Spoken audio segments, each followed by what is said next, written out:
Okay, let me just sort this out a bit, and I'm using a bit of PowerPoint for the first bit, and then I'll lock it off because it's just really I just realised I'm just using it for my prompts, but then yeah, it is just useful for the first aspect.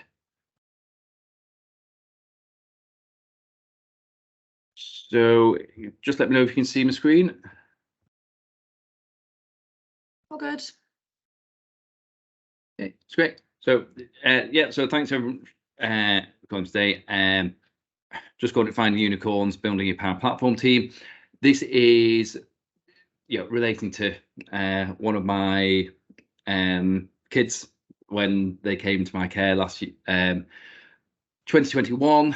His Christmas present, he wanted the latest Xbox, which were just not around, and I still managed to find one for a Christmas present. So I sort of refer to it as finding unicorns.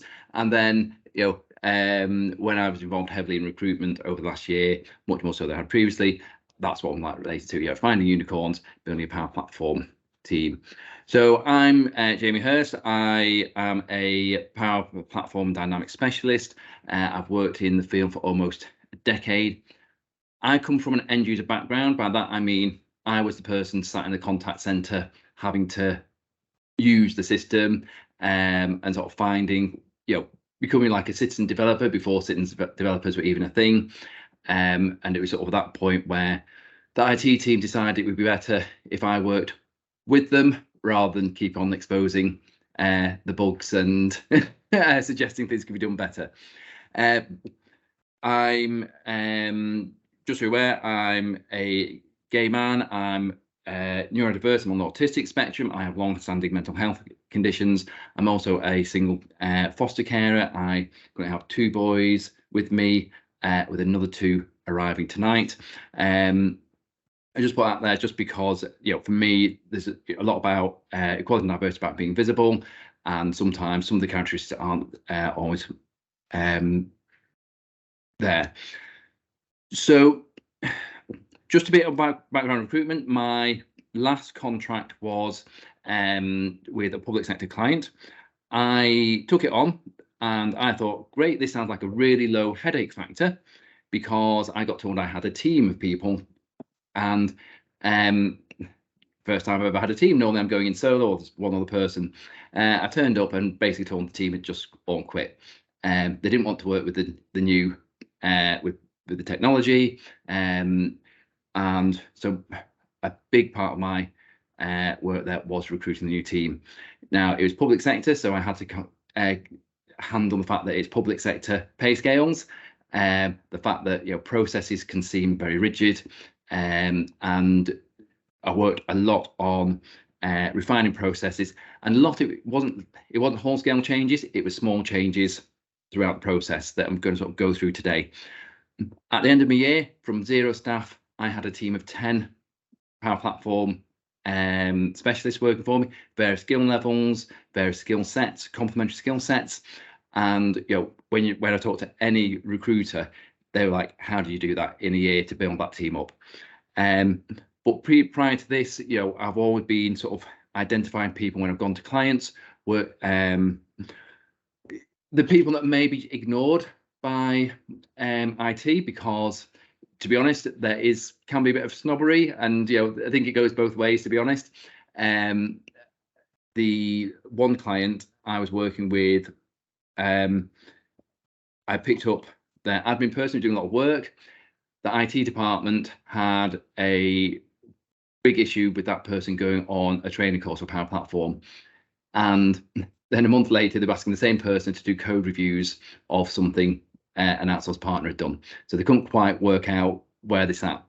If there's anyone from A&S here, I know there's a couple on the that are attending.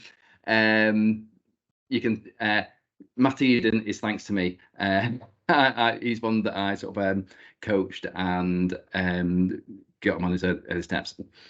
So the other aspect to come from is, where I've been applying for jobs, a lot of jobs as a contractor, but even before as a contractor, I was going through, I'd look at jobs, And I mentioned before the headache factor. I look at job adverts and job specs, and it just turns me off. I don't even get to the salary because, you know, it just feels like maybe you don't know what you don't really know the platform that well or the tech that well, and I don't feel like I want that headache in my next job. And it might be you really do know the platform well. It's just you copied and pasted a job spec, and then, you know, it doesn't read that well. So there's a few. So part of this is what I'm talking about is going through like these little changes. Now this is very specific to Power Platform, and what I'll talk about is what's the job. And there's no sort of I think in digital anyway, there's not a very defined set of job titles that across the board. But I think when it comes to Power Platform, we are even less defined. So I think, you know, when you're looking for a role, you do need to think about what job family it is. And these are sort of the 4 job titles that I use as engineer, developer, analyst, and admin. There are overlaps. And, you know, if we go from the left, engineer, I'm thinking more about infrastructure type work, more environments, working in Azure, maybe working with hooking up integrations, but maybe not the fine detail of integrations. Then we want a developer where this is actually in the environments themselves, the pro code and low code, and maybe doing the more detailed integrations. Analyst, which would also be consultant, depending on whether you're end user or consultancy. And again, this is low code, no code, use training requirements. And an admin, no code configuration, setup, user training, maybe work with Azure AD, maybe managing security. An interesting thing here is they're not on a left to right spectrum. What I look at them is almost like a circle, because if we go back to here, when we start getting, there's from engineer over to admin, there's a sort of a crossover with each role. But when we get to admin, some of those tasks are coming back to engineer. Now, I'm not saying you need 4 people in, you know, the smallest organization needs 4 people, but it's about thinking about what gap are you trying to fill. And if you get this question right first, I think the rest of it becomes a lot easier, rather than just thinking we need a developer or we need an analyst. So, and the same can sort of work if you talk about maybe do you want a development team manager, a project manager, or an architect. There's a similar aspect to that. So yeah, so my first bit is, you know, get the job title right, and then hopefully everything else will fall into place. So I'm just going to stop sharing my screen there, because that's all I wanted for that part. Did that stop? No, I just stopped the slideshow. So one thing about additional questions about this is, and sorry, just before we go to the next bit. So from that here on in, I'm just going to use, sorry, my robot vacuum is just going off in the background. If you can hear a lot of noise, just like that. Yeah. So what I'm going to use from that, you know, this is Dynamics and Power Platform. So I'm just, for ease, I'm just going to refer to Dynamics, and I'm going to use the example of developer from here on in. But this can equally apply for any of the job roles. So one thing you need to ask is, are you looking for a Dynamics developer, or are you looking for a developer with Dynamics experience? And that is often something that I can really not tell when I get a job spec, and sometimes recruiters don't know. Does anyone have any idea why I'm making this distinction? So are you developing, for example, one of the customers we've got, DVSA. They have their own custom portal. So you'd be looking for a developer with Dynamics experience to build stuff on that portal versus another customer, for example, developing Power Portals or developing C# plugins or JavaScript for forms. That's the key distinction for me. Yeah, but pretty much that's it. Are you wanting someone who, and it depends on the whole makeup of your team, and it's not a huge issue, but I think the problem can happen when you get to senior levels where you confuse those two things.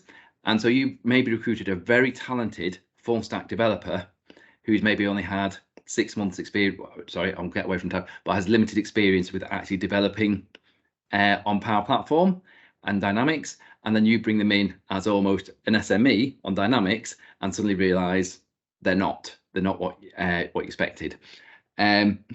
And again, it depends on the split of your team. So I would, be using, I'm not saying that you need Dynamics developers, Dynamics admin, Dynamics analyst.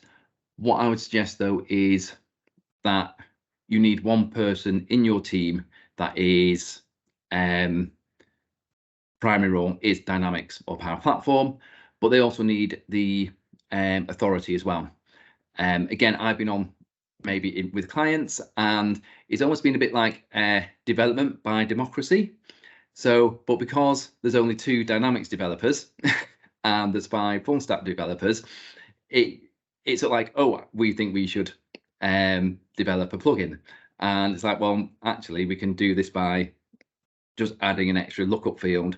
So there's a bit about making sure that you do have some skill or expertise in your team that have Dynamics experience first. And I'm quite clear when people come to me and it looks like it's actually a developer role with Dynamics experience, and I say that is not for me. Yes, I'm quite happy writing plugins. I can write. I'm happy with the JavaScript, but you don't want me going off doing anything not related to Power Platform. Another thing you just need to think about, again, with these roles, depending which role it is, where do you sit in the organization? Is it actually a role in IT, or is it a role in the business? I've worked with about half my clients I've worked with. It's actually not sat in digital or IT. A lot of the responsibility for Power Platform has actually sat in a business area that have then taken primacy over others. And what generally happens here is that the IT provides the engineers and the developers, and the analysts and the admins are provided by the business. So it's just a bit to make sure they're sitting in the right place to be most effective. The other thing you need to talk about is how senior is the person. Now, this is probably more where you have sort of pay scales, set pay scales and pay structures. And what can sometimes happen is we confuse a specialism with seniority, and we confuse seniority with management. So I don't know if anyone's ever read a book called Q Clearance. It's by the same guy who did Jaws. It's about a speechwriter for the president, but because he gets a promotion and suddenly he gets access to all the nuclear secrets, and he doesn't want them. He's a speechwriter, and I've been in that position where, or not quite that position. If I'd have got one more promotion, it was for a regulator, and there's certain permissions that people have under legislation that goes on grade of staff. So it would have been sort of something like I could have authorized search warrants, undercover investigations sort of thing. And that's because they'd pinned trying to sort of match my grade or the salary with sort of like a grading. Equally, I've had it where, and I'm not saying solution architects aren't management, but I've been in places where you have a senior management team and there's 20 architects who are classed as managers, when actually are they actually classed as managers? They don't have any line management responsibility, they don't have any delivery responsibility, And it's just making sure that you're getting the right, sitting the person in the right place in the organisation. Because again, if you're hiring someone for their specialism in a specific field, you don't want them stuck on management away days if they aren't managers. So I think that's just something to be aware of. So again, I imagine that's probably more linked to public sector and sort of charitable sector, but it is something to be aware of. I think, and these are sort of things that are like basic questions to sort of ask before you even start getting your job spec. And the job spec is what I'm going to go on to next. So before I just go on, just want to, is there anything that anyone's like wants to go, oh, that's ridiculous, or we sometimes have this problem, what do we call a job? Is it, what have anyone sort of had experience with? I suppose you'd ask at the start, has anyone had trouble recruiting for Power Platform and Dynamics resources? Simon? Am I on? Is it working? Yeah. Hi. I wanted to ask the difference in the background when it comes to the developer role.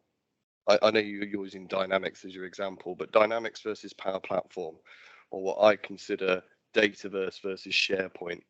Because I spent a lot of time last year hiring for senior developers, and the majority of what I got at that level came from actually I've got 20 years experience in SharePoint and I've been doing Power Platform for a few years, whereas what I actually found I was looking for was more of a Dynamics background. I never found it, but yeah, just how you would classify those distinctions in a developer role. So yeah, so actually I've had that with a client where I was interviewing for someone and they turn around and go, well, we're not sure because you're Dynamics and we're doing Power Apps. And it turned out so. Oh, I hate that.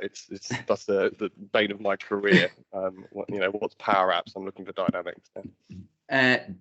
So yeah, and then they also recruited another person who was brilliant at doing Canvas apps in SharePoint.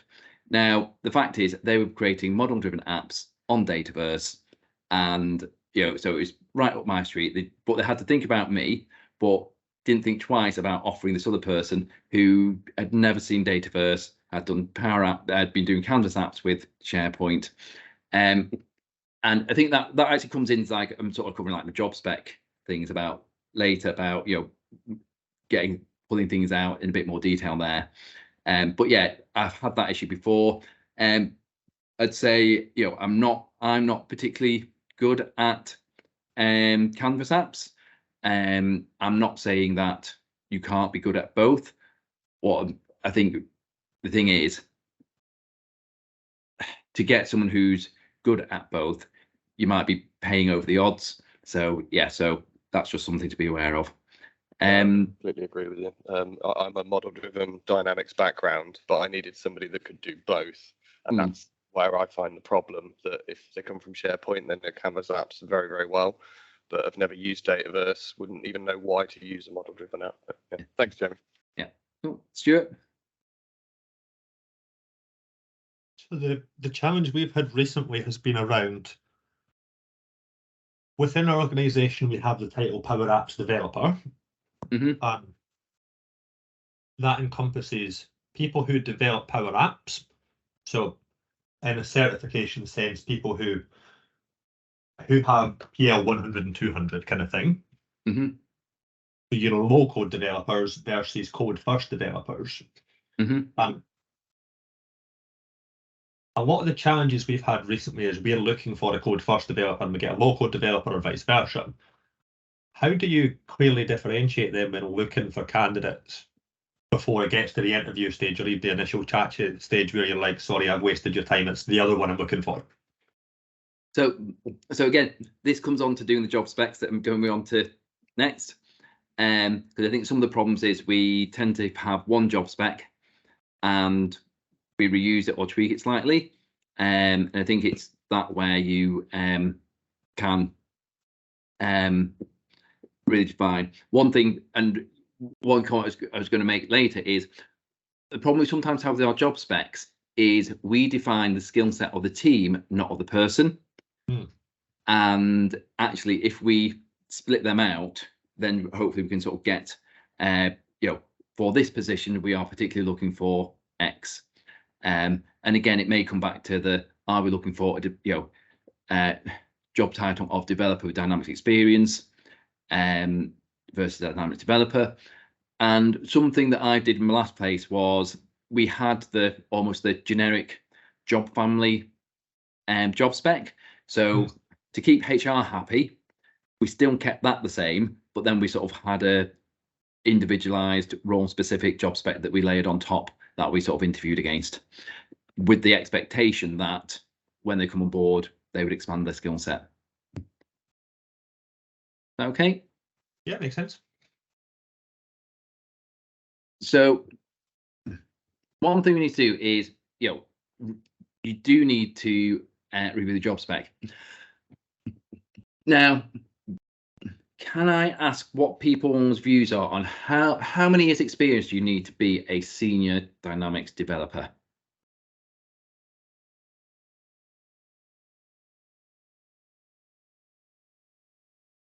I'm going to throw a curveball here, 0. Yeah. So for me, someone who's really, really good, but been working in the industry for 6 months and excelling at everything, is better than someone who's got 20 years experience but doesn't know which one's for sitting on which one bench you're on. Yeah. So yeah, you can come again, or no, you can't come again because you've ruined that surprise. So yes, I've seen job specs where a certain amount of experience. There's even things like saying like 10 years experience of Dynamics. You think, well, what was Dynamics like 10 years ago? It bears no relation to today.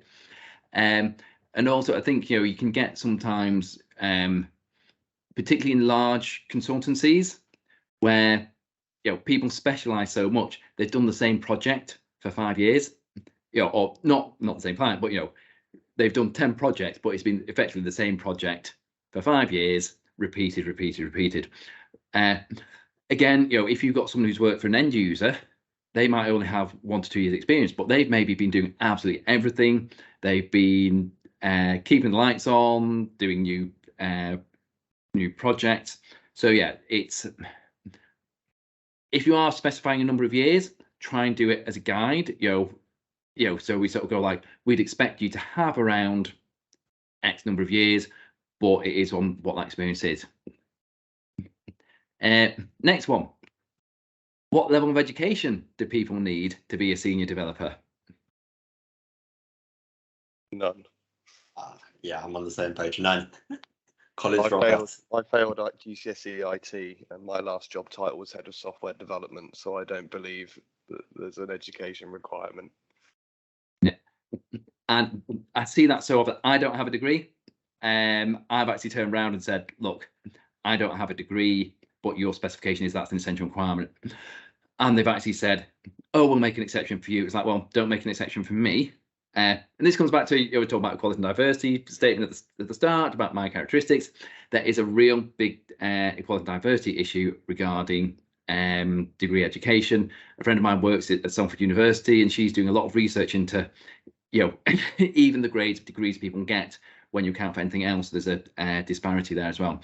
So, and yeah, again, did Lewis manage to join us today?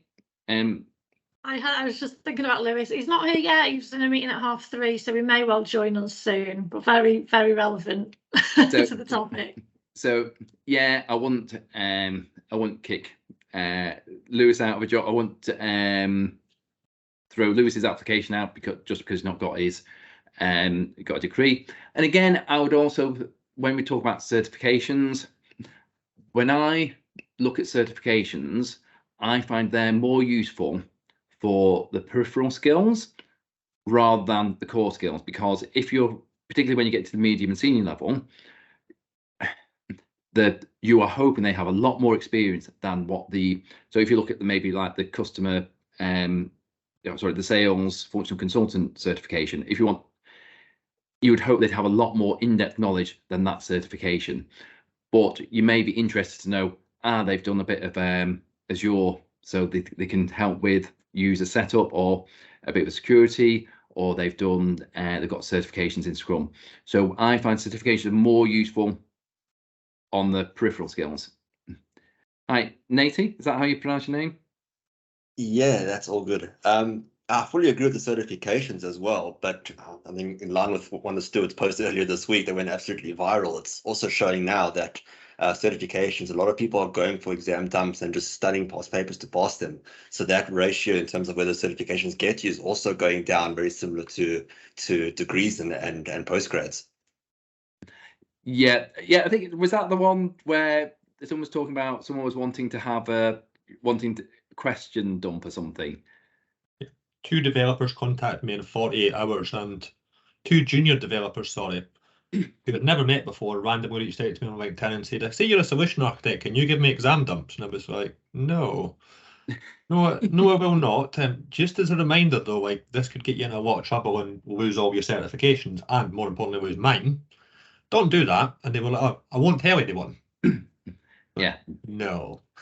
It's scary, it really is. One interesting thing I did see on the back of that, just sorry before we move on, Microsoft this week announced that they will be doing free practice questions for all their exams on the Microsoft Learning Pass now. They've so far done it for SC 900 and they're starting to roll it with fundamentals, but by the end of the year it's likely that they'll be severing the relationship with Measure Up. Right. And giving official randomly generated questions that are maintained by them, which I hope will discourage people from exam dumps, to be honest. But people who want the exam dumps to help prepare will go to Microsoft. People who want the exam dumps to cheat will continue going to these exam dumps, though. And like Natty was saying, it kind of dilutes the value in them even more. Yeah. I've got to say, I think it's sometimes quite impressive. It sometimes when you get questions like that, it can be always like quite flattering in how you're viewed. And to be honest, with my 2 teenagers, they think me and Microsoft are like in bed together, and it keeps them in check when they're on the internet. If they think that I can do a lot more than I actually can, so sometimes it's good to think, but that's more personal, not professional. Please don't tell them. Life tip. Tell Microsoft or tell the kids? Sorry? Tell Microsoft you're not in bed with them, or tell the kids you're not in bed with Microsoft? Yeah, tell the kids that I'm not in bed with Microsoft. You need to come to Scottish Summit next year, mate. It's great fun. Yeah, you're not in bed with Microsoft. I was there last year with my team, my half-built team. So yeah, I do like Scottish Summit. You'll probably pass me at some point that day then. Yeah. It was great, wasn't it? Cool. Just getting back to our job spec. The other thing that can be, if I think of as a job seeker, I'm scanning a lot of adverts. Does the generic stuff need to be there? Again, we talk about qualifications, and sometimes you end up with like 5 GCSEs at A to C. It's like, I think we can assume some things, and just really sort of work out what are the key skills you're looking for. The other one I found, and this is a big one at the CQC, is stop adding to the tech stack. If you've used a generic job description, stop adding bullet points to meet Power Platform. Swap out, if you're adding a bullet point or a requirement, take something else out. And this is kind of where sort of maybe getting to the, what are we looking for? Are we looking for a Dynamics developer or a developer who has experience of Dynamics? So that's just a big issue. And I've seen the job for where I was application development manager, and I think it was sort of like about several years expertise with React and Angular, and full-on experience with Dynamics and Power Platform. And it's like, well, I don't fit that profile. But yeah, so that's one thing just to be aware of. Right, Sarah? Yeah, just from a non-techie kind of recruiter point of view, if you looked at our sort of job descriptions folder for our historic, long-standing clients. You'll see job descriptions from 2019 that they're asking us to still use. Obviously, the tech's moved on, the business has moved on, and what they need has changed. But no one can be bothered writing us a new job description. So for me, good practice is always to have a conversation with the hiring manager, someone like yourself, and I kind of go off the job spec, and I won't send that to a candidate until I've spoken with the hiring manager to say, what do you want? What are the top 3 things? Because often the spec's not been written by that person. So I don't take too much notice unless I know it's been used for that one job. The other side is with Power Platform, there's some of the consultancies, the talent team will have a bunch of specs, but they'll be using these people on different projects, different clients that have different requirements. Some want a bit more pro-code background, some want Dynamics background, always Dataverse, not SharePoint. Yeah, so for us, it's frustration. It's good to hear your guys' input on that. Yeah, and this comes back very much to what I was saying when previously we had like the underlying software engineer job spec, but we kind of had our layered one on top. We did tweak the engineer one. I got HR involved, said as long as I'm, swapping one tech for another doesn't cause HR issues because it's a straight swap. But then we sort of layered across, pulling out sort of like what are the key things? Let's leave out the let's leave out the good at using Microsoft Outlook sort of thing. And HR won't always know what the difference is, will they, in what you've got, because it's quite a generalist department. Yeah. And then again, it comes to sort of where I mentioned before, work out what are the skills you need in your team and what are the skills you need in the person. Because I think I was in the lucky place that I had no team. So it's like I could be quite flexible. Whereas, there might be specific skills that you're missing that you need to clarify in that specific job advert. Stuart? I'm not seeing this so much recently, but there was a pattern of this for a while that properly did my head in. I bet we've all saw it at some point. When advertising a position as Dynamics 365, you need to specify, do you mean Dynamics 365 CRM or Dynamics 365 ERP? Like this week alone, I've had 4 people contact me and go, you'd be great for this F&O job. And I'd be like, no, I wouldn't. Yeah. It's worse than that now, isn't it, Stuart? Because now it's, even if you say CRM, is it sales and marketing or is it customer service? And that is a really critical thing for the job spec. There's a bit of that as well, yeah. Someone contacted me a while back and says, yeah, see you have great experience in sales and field service.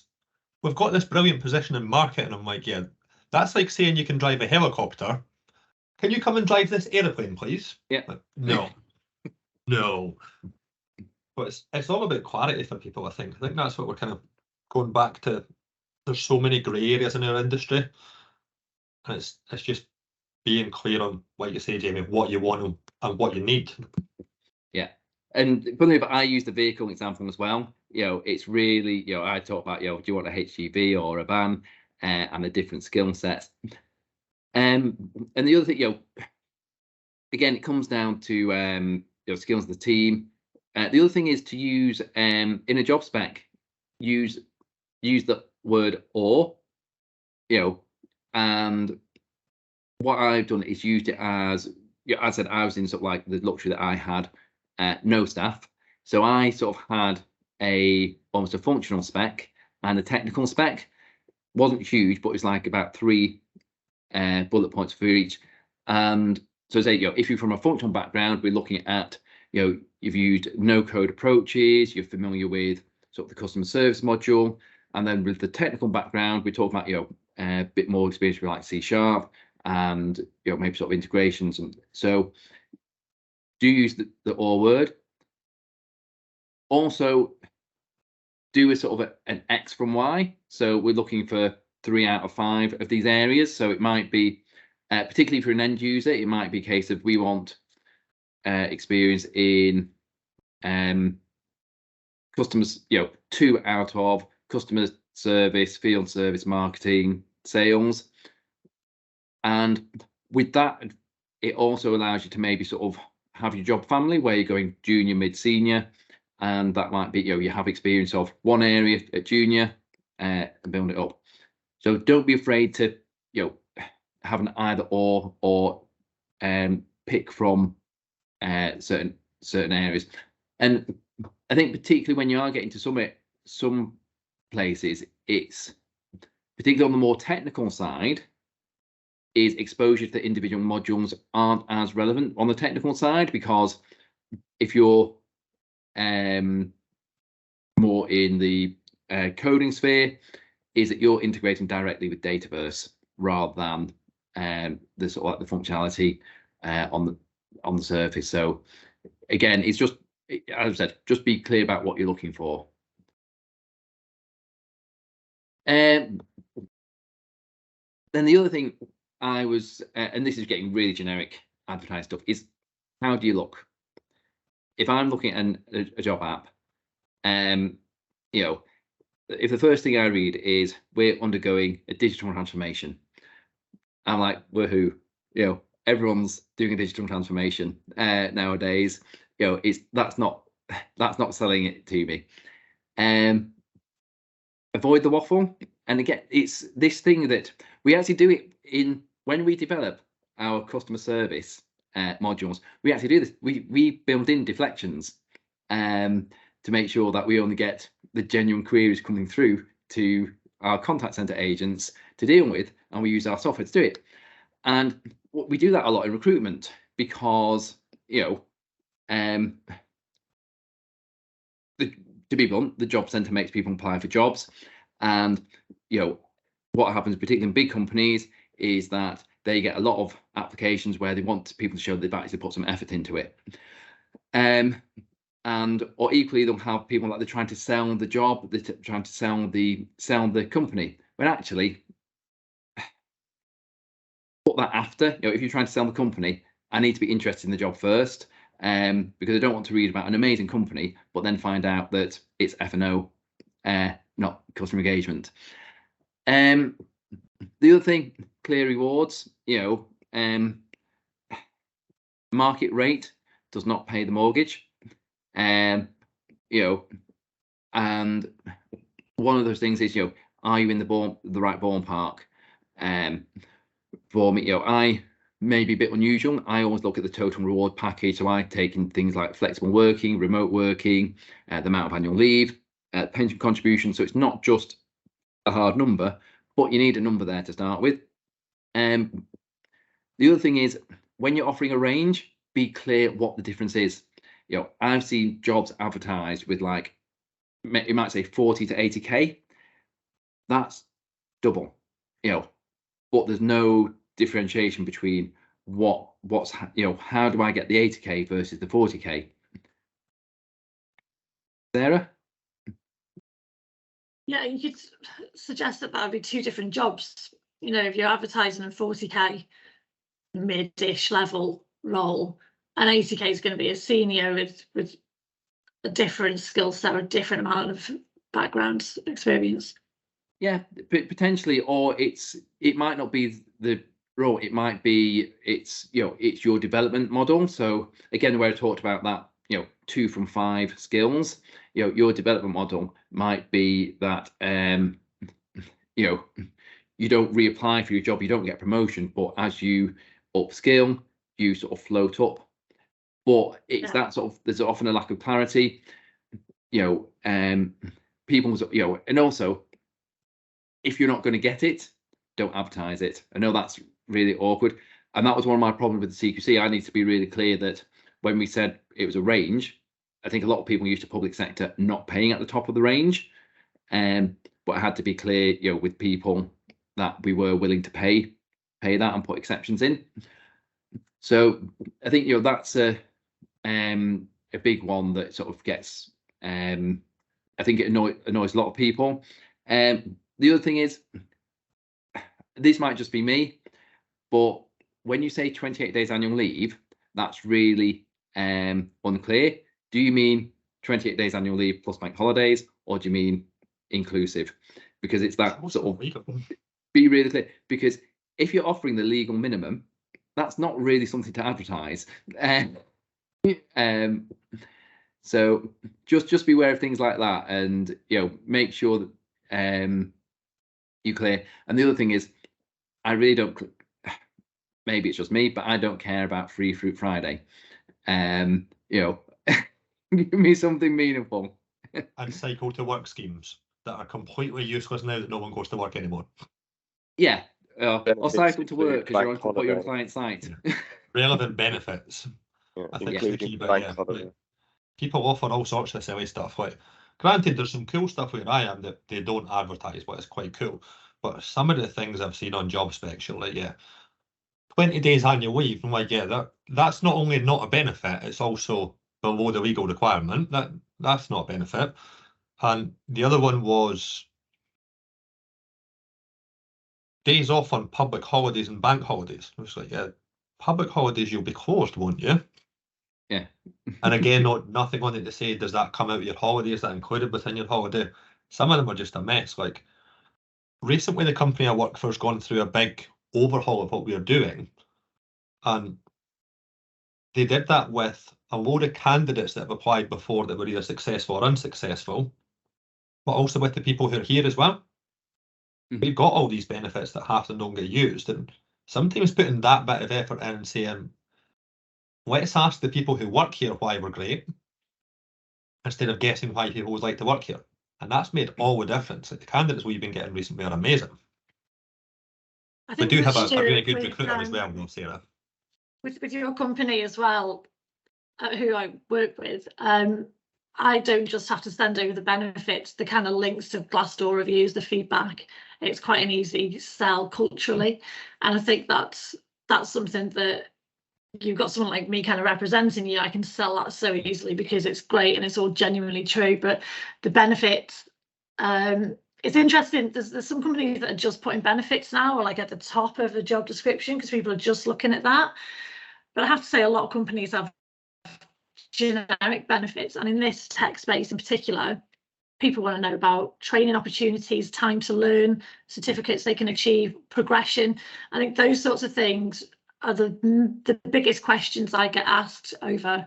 People assume 25 days holiday plus bank holidays, I think, in tech, but yeah, it's kind of making that clear. When you're talking about clarity, Jamie, I totally agree, and clarity and kind of training and progression, the sort of sector it is, the nice bits around the role, they're what get people applying to my jobs rather than a tech stack or years of experience. And yeah, I think it's really good about saying about the training and certification. I know I've sort of worked at consultancy where they go, oh, we encourage your training development, and then you start to go, oh yeah, but in your own time. And it's like, well, yeah. Any weekends. And then there's other places where I go, oh, everyone should aim to have half a day a week learning development. It's like, right, yes, that's fine, but my workload does not allow for that. And I think there's again, it's sometimes it's about making sure you're avoiding the cliche of valuing development as being a bit clear about what that means. So yeah, it is just clarity in the job, because there's so many job adverts out there. You need to stand out, or at least get someone to spend the time to pay a bit more attention. We have a client who, it's not a consultancy, but they do no release Fridays. They don't want to ruin anyone's weekend. So Friday is zero release, afternoons just get on, training, whatever you want to do. Yeah, we banned releases on a Friday and a Monday for the same reason. Specifically on the project that I'm on at the moment. It's not a company-wide thing, but yeah, releases should 100% be banned on a Friday, and that should be as standard as 25 days holiday. And that would be great to see in a benefits list, wouldn't it? Oh yeah, top of the benefits list, and no releases on a Friday. Yeah, definitely. Yeah, that's already usual. That's something we did in our last place, and I didn't think of that as a benefit. I just thought like that's quite handy. It's funny though, isn't it, in a job application? I think some of the best ones I've seen haven't so much been, here's what we want from you. It's, here's what we will offer you. And that really, really, really stands out. So instead of saying, we want you to have these 5 things here, so we're a company who's looking for these things here, but here's what you get in return. And putting more emphasis on here's why we are great and we want you to come to us than tell us you're great. It's such a competitive market that certainly the last 2 or 3 years, it's very much a two-way process. It's not the old turn up in your polished shoes and tie and beg for the job. This is two ways. I avoid using the word interview with candidates these days because it is a two-way process. There's so much opportunity out there. Yeah. I don't even own shiny shoes anymore. No, I don't think anyone does. It's really interesting, and this always comes back to when I talk about cut the waffle. It's like be specific to what we offer you in this role, rather than I think sometimes you have we're a forward-thinking company. That's fine, but a lot of the time, particularly because you're not a tech firm, you might be a law firm. What's the tech offer? Simon? Yeah, how do you go about cutting the waffle when you've got perhaps an old-fashioned HR process in the way? In fact, Sarah can tell you some stories about the work we did last year, where we wrote a job spec that was probably 3/4 of a page, but by the time it reached Sarah, it had 2 pages of this is the company and what we do and a load of rubbish on it. So how do you get around that?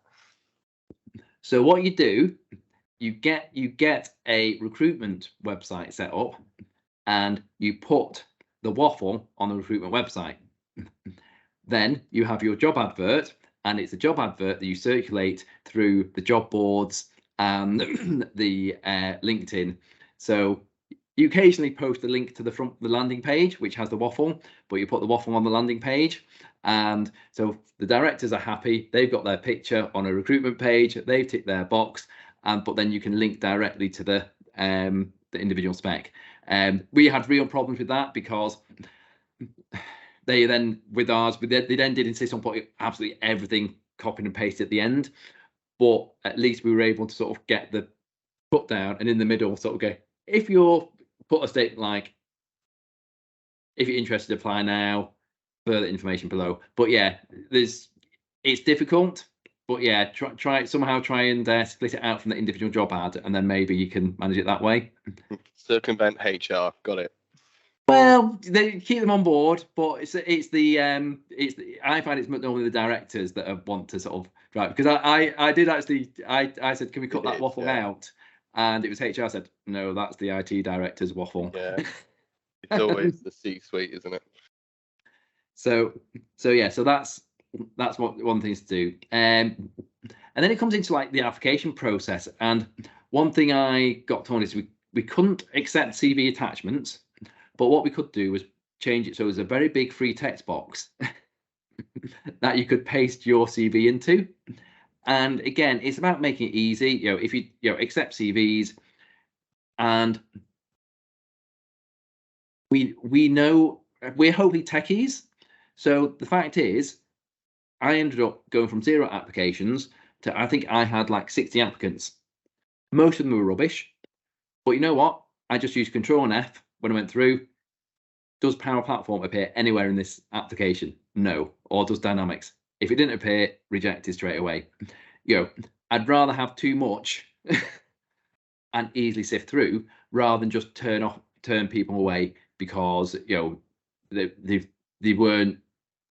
didn't want to go through the process, because it's this is one of those online ones that you have to put every single employer in, you have to put every single certification. If there's a gap in employment, it highlights that you've missed a month out and you have to put in a reason. It was just, so we were able to sort of strip everything back. They refused to allow CVs still, but they allowed you to copy and paste a CV in.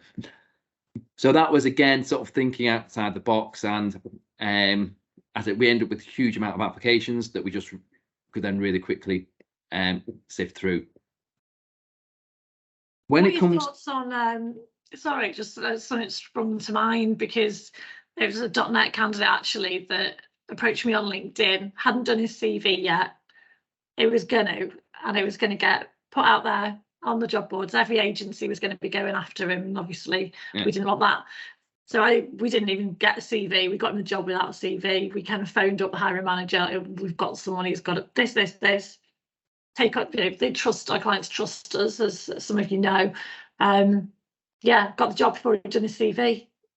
Yeah, and that's it. It's stop putting hoops in the way. You know, we act as though there's a huge excess of tech candidates. Well, I appreciate at the moment worldwide there probably are, but I'm not sure whether they are Power Platform candidates that are looking for jobs. So it's just about being pragmatic and making the process smooth. Which is the next bit is keep the process as streamlined as possible. For Power Platform, I don't. Well, there aren't really any online tests. I'm not particularly a fan of technical tests because I think we have this problem of we forget we've got a probationary period. You know, if someone hasn't got the technical skills, it's going to become very apparent as soon as they start. So, you know, it's about, you know, ways of working, ways of thinking, how, you know, how they fit in the team. And I've used for interviewing, I use sort of case studies. So my favorite one is an app, a model-driven app to manage access control across environments. Now, I've used that because whichever module in Dataverse or see customer engagement you've used, access control is something you'll come across. It's got it sounds quite simple, but it's vague enough that you can do whatever you want with it. You know, you can go in and do stuff with Power Automate, use Graph API. It involves AD, and it wasn't about having a huge amount. I think it was just giving people half an hour, 15 to 30 minutes. We suggested spending 2 hours thinking about it, put some thoughts together, and then spend 15 to 30 minutes talking through their solution. And this really split out people, because we had people sort of going, it's impossible to do it in spend just 2 hours because I've got to go away and research this. And it's a bit like, well, if you're as experienced as you are, you should know enough about how Power Platform works to be able to bring something together. And actually, we found it was the more junior people who put the effort in. A lot of seniors decided were more senior, decided they didn't want to. But that was a real, and we got a whole host of different solutions, and they were just really interesting. And it gave people the chance to, talk about their own experiences. And you could see when people were more SharePoint orientated and more model driven app, but it got their thought processes. Why did you take this approach? Why did you go on that approach? And it made for a lot more interesting conversations to enable us to go forward. And then on the approach, I just say one thing I need to highlight is get people's IT ready for day one. I had a memory on Facebook. I thought, oh, that was from my last client. No, it's from another client. If you start someone, get their IT for day one, day two. I've worked with places where people are complaining that they haven't got the access until 3 weeks in. That's not a good starting point, because once you've got people, you've got to maintain, you've got to keep hold of them. And you don't want someone sat there for 3 weeks doing nothing, waiting for a laptop to turn up, or they have a laptop but don't have the access. Just streamline that process. And I think the other thing on that path, but in general, is you don't need to have fully formed developers or fully formed analysts. And I think that's the problem, is that to offer the pay or something, they say we need a senior role. It's actually, well, do you need a whole team of seniors, or can you have a senior coaching other people? I've worked for clients, hired me 5 days a week. Really, I could have been there 2 days a week and actually just coaching their internal staff. As I mentioned before, the place where IT wasn't happy, I was coaching an admin assistant. So, don't be afraid of having development roles. Apprenticeships are a bit, by the way, ignore the document that Microsoft have produced on apprenticeships and Power Platform. Just I've done a lot of research into apprenticeships recently, and there's level 3 apprenticeships speak to me. I've done a lot of mapping out how you do it, because I think they've missed a trick with some of the mapping to apprenticeships to job roles. But look at who are your admin systems? If you identify system developers, stop. I'm a bit on the fence about system developers. If you identify a system developer, nurture them, bring them on board.